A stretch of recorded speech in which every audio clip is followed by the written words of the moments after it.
idol madla, nakakahanga, may mga hawak, gandang linyada. Ika'y inspirasyon kung bakit hanggang ngayon ako'y palaging kumakarera. Welcome back mga kalapatids, dito sa Madla Love TV. For today's video, ito abangan natin sila Kobe, saka yung mga warriors natin na sinali natin sa fan race. Sumali tayo, dalawa. Sinali natin yung dalawang checkered kasi pang hanggang Tugigaraw eh. So hindi pwede sila Kobe doon, kaya di na natin sila sinali. Saka para sulit din yung bayad dahil medyo mahal ang entry mga kalapatids, 300. Kung 200 lang yun, sali ko sila Kobe eh. Kaso 300, medyo mabigat, no? Kaya hindi muna natin sinali si Kobe sa Hinata. Pero sinakay natin sila ngayon. Titingnan natin, babangga pa rin natin yung speed kontra dun sa mga nagsakay. So ito, pakita ko muna sa inyo yung nangyari sa Dreamloft. So ayan yung kininis ko. Kininis ni tatay, kininis namin. Ayan o, ganda na mga kalapatids. So, malinis na malinis. So, wala na yung bakat ng semento. Ay hollow block. So, hindi mo na makikita yung hollow block. So, binabasa-basa na lang namin para matuyo ng mabilis. Kailangan kasi matuyo din niya agad, no? At maging matibay ang pagkakatuyo, kaya binabasa-basa natin. So, ayan mga kalapatids. All goods na. Manipis lang yan. Manipis na pahid lang. Para lang merong platada kahit pa paano. Tapos ito, niligyan na rin ng steel matting ni tatay yung madla. Ayan.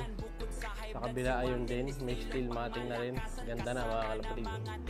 Tapos yan. Tatakpan natin yan mamaya ng ito. Yun. Yung cover. Lalagay na namin yan.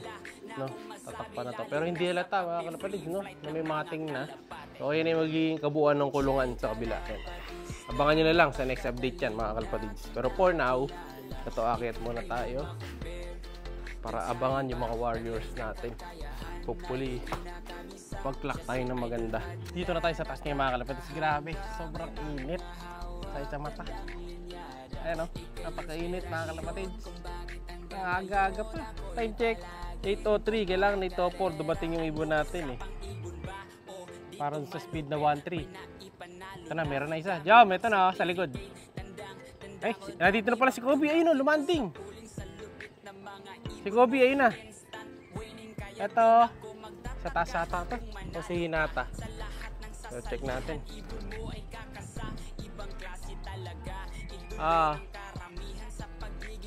Si Hinata to, checkered eh.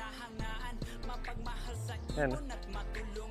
Si Kobe, umabot siya sa speed na 1.3 mga kalapatids. Ayan o. Si Opor eh. So yan, nakalak na natin yan. Pasok tayo sa speed na 1.4. Ito yung forecast natin eh. Yan, bangga natin. Speed siya ng 1.3. First page. Pasok si Kobe. Ito hindi. Taga Rumonde. Ayan o. Laki ng pagitan. Una ko ito nakita si Kobe. Bigla si Molpot eh. Si Hinata nga. Ayan o. Sumakay sa ere. 2-0. Time check 8:04. Si Hinata. So magkasunod sila. Nauna pa rin si Kobe. Medyo may magandang buwelo na si Kobe ngayon.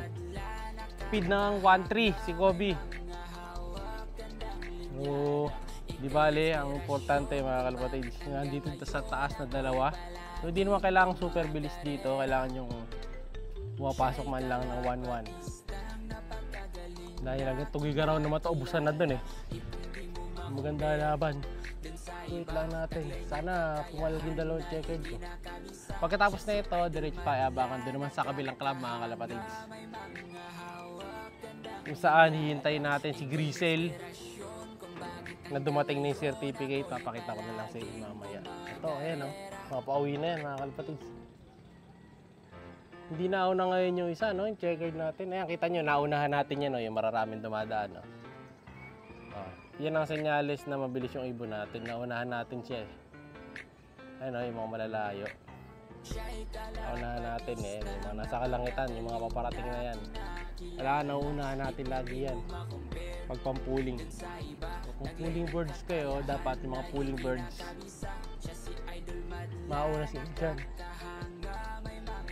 Pag nauna yung mga yan, tapos wala pa yung ibon natin, olats na. Kobe, ganun nung nakaraan eh. Pero ngayon, naunahan niya. Kita silang dalawa. Waiting na lang tayo dun sa dalawang checker natin. Sa kabila, oh. Para yan paronda sa kabila. Pa.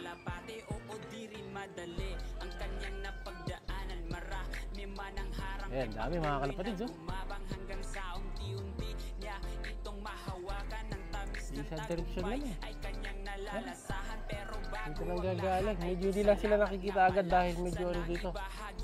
Medyo cloudy.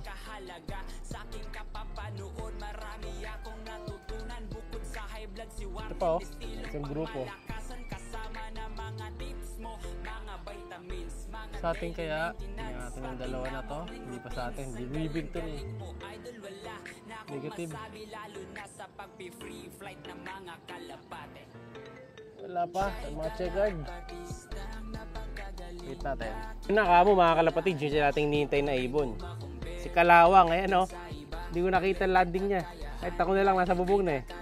Okay, abilis si Kalawang mga kalapatid siya. Ulin. O, pasok pa kagad. Time check ni Kalawang 8:07, no? So 8:04 plus 40 to 15 minutes pala yung 1-3 pababa. So tama, pasok tayo. Nag-gas speed natin. Ito na, jerk check. Ikot ka, ikot. Sa atin, ito na to. 1 down. Ito na mga kalapatids. Masok lang sana agad to.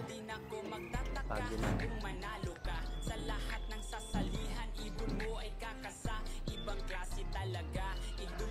Sa taas. Lumapong sa taas. Pito. Saan kaya? Ay, naglalakad na. Naglalakad na. Okay, Pito. Ito na. Papasok na ito agad mga kalapatids. Nandito na eh.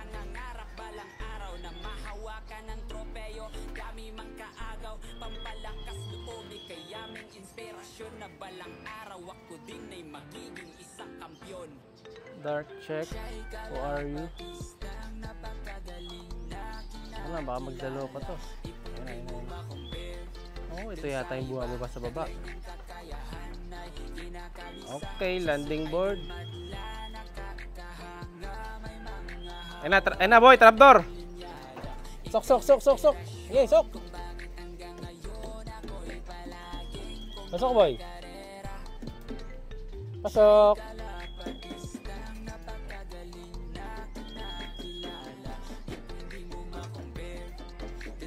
Sticker to mga kalapatids ha. Okay, yan na. Ikaw na bahala.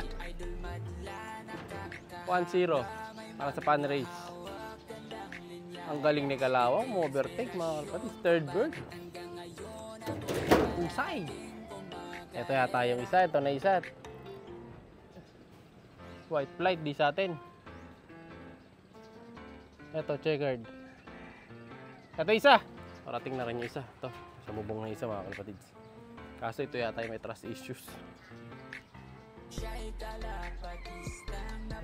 natin. Papitohan natin yung manda to. Saan?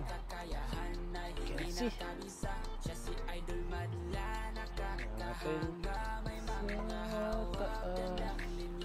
Ayun, nasa kanto. Kaya pala di makita.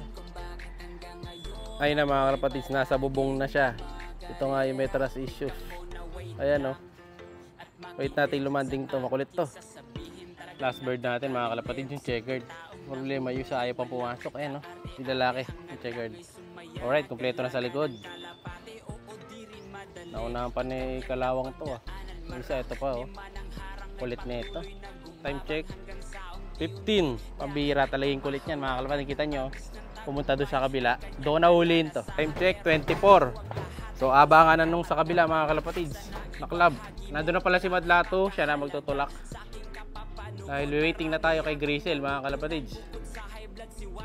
Ayun, doon nga pumasok oh. Pambihira to isa na to. Doon pumasok. Kulit na ito. Kakalak ko muna. Dadali natin dito sa kabila mga kalapatids ha. Ayan, dahil sa kabilang loob siya pumasok. Ito na yung sticker ng isa mga kalapatids, kakalak na. Tapos palit clacking na tayo. Sa kabila bababa na si Madlato. Nakasaray trapdoor eh. So bubuksan niya kasi baka dumating na anytime soon si Grisel. Time check 6:26 na 8:26. Baka na boy. Tambay na natin siya. Darating na yung kabila niyan eh. Waiting na tayo para kay Grisel. Ito yung forecast. Ayan. Kasi sa forecast, abang-abang na tayo. Pero mabilis malusaw speed nito dahil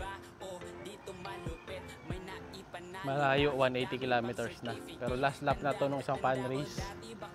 Sana marok ibo natin. Siya'y kalapatistang napakagaling na kinakilala.